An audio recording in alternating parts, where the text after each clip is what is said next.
ايه ده؟ ايه الجمال ده؟ بصوا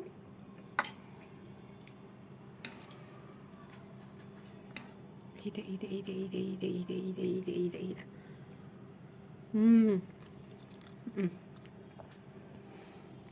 خطيرة.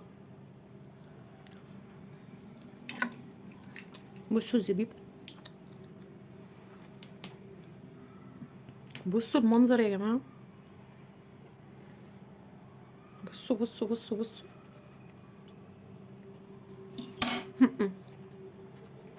والله حرفيا احلى كتير جدا من بتاعة حضرموت. بصوا بصوا بصوا بصوا بصوا بصوا بصوا بصوا بصوا دي، بصوا دي، بصوا دي، بصوا. خطيرة. لا احلى من بتاعة حضرموت فعلا. ابني يا جماعة بيقول لي بلاش افورة، حقيقي الطعم حلو جدا عن بتاعة حضرموت.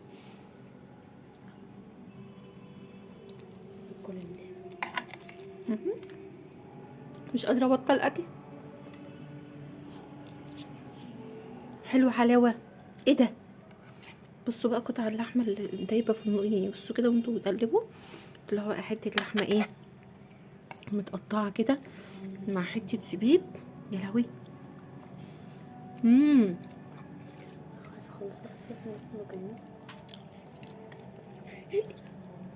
انا فعلا شكلها اخلص الاكل والولاد لسه ما كلوش. بصوا الحلاوة. ايه ده؟ بصوا الالوان بذمتكم مش خطيرة؟ عايزين الوصفة انزلها؟ حطوا لايك لايك لايك لايك لايك لايك عشان الجمال ده. ولا الصوص ده خطير.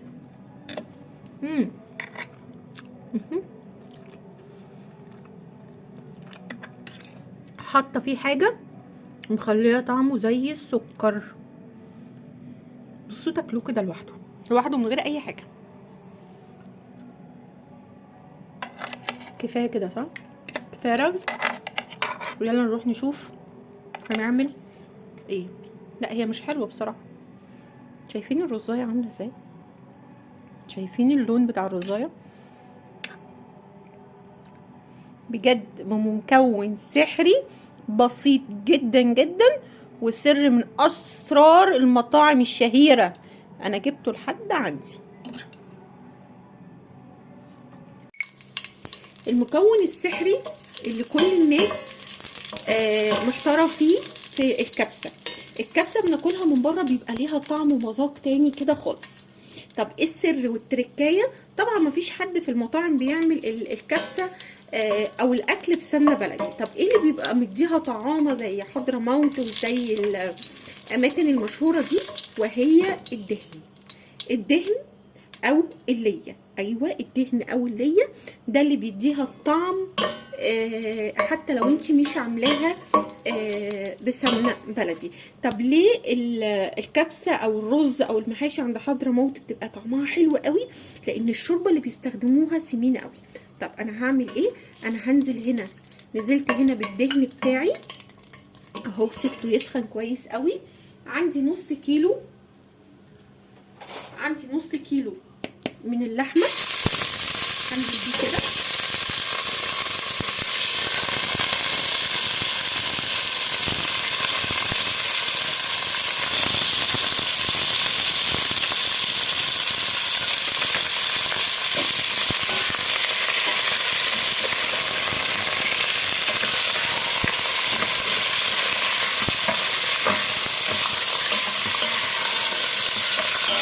الريحه تحفه.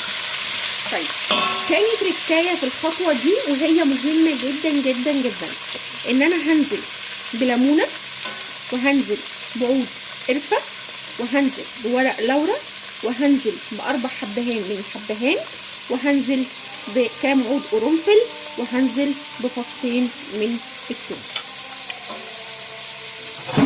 طب ليه في المرحله دي؟ عشان الحاجات دي تنزل الزيوت العطريه بتاعتها معايا في الخطوه دي.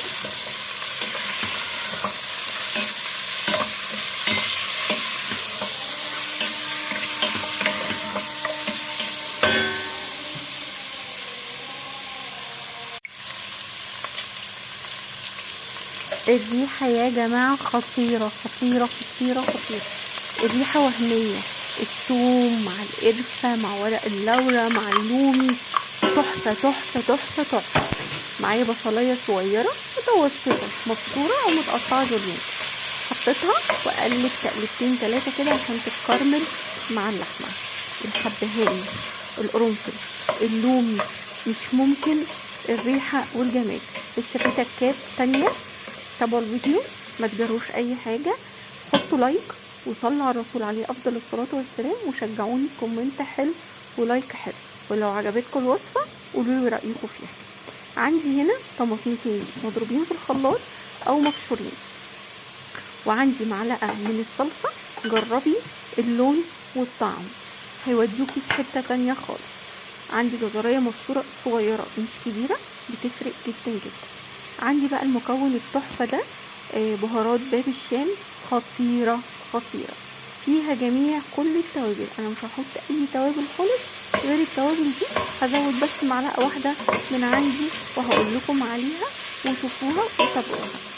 تابعوا الوصفة للآخر، واللي يتابعها لغاية هنا صلوا على الرسول عليه افضل الصلاة والسلام.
مش قادرة اوصف لكم الريحة، الريحة خطيرة خطيرة خطيرة.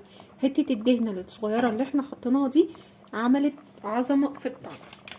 دلوقتي بقى هحط كيس التوابل بتاع الكبسة بتاعتي، احط منه معلقتين كبار.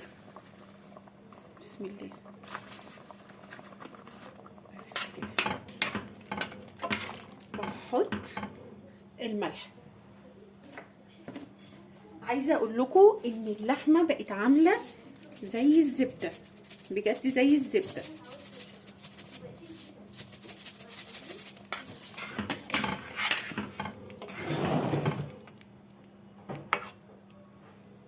كده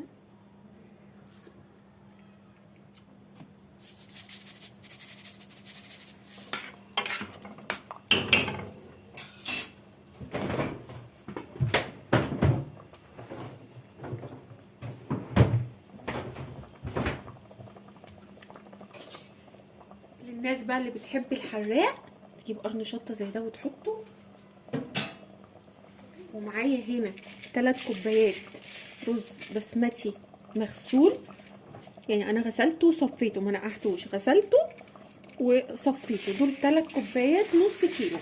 طيب مقدار الميه بتاعت الرز بتبقى الضعف، يعني لو 3 كوبايات رز بتحط لهم 6 كوبايات ميه، بس ده عشان انا غسلته ونقعته من بدري مش هياخد كميه الميه الايه الكتيره دي. بصوا بقى، وسبتها على نار هاديه وبجد بقت فظيعه. وهنزل هنا بمعلقه كبيره من الزبيب الاحمر اهي. الريحه اقسم بالله زي اللي بنجيبها من بره بالظبط، فظيعه.